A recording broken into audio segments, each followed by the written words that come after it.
এই না, আজকে আমরা দুজন একসাথে স্নান করব। কি?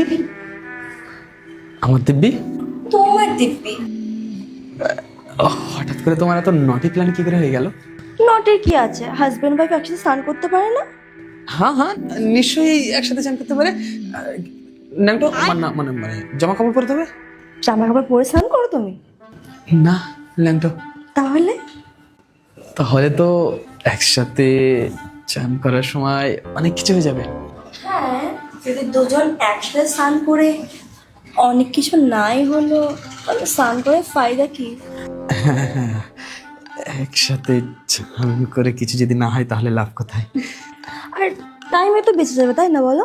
হ্যাঁ হ্যাঁ, দুজনে একসাথে গা ধোবো একই টাইমে, টাইমটা অনেক বেঁচে যাবে। হ্যাঁ, সাবান লাগবে, হ্যাঁ, সাবান স্লিপও করবে। শ্যাম্পু লাগবে। এই, চলো চলো চলো চলো চলো। জানো, আমার কবে থেকে ইচ্ছে যে তুমি আমি একসাথে স্নান করব, কিন্তু তাহলে বলনি কেন আগে?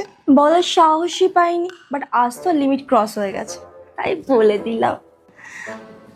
ভালোবাসায় যদি লিমিট ক্রস না হয়েছে তাহলে সেটা কেমন ভালোবাসা?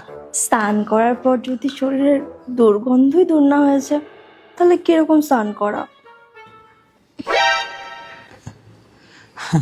তাও ঠিক বলেছ। ঠিক আছে, চল চল চল চল।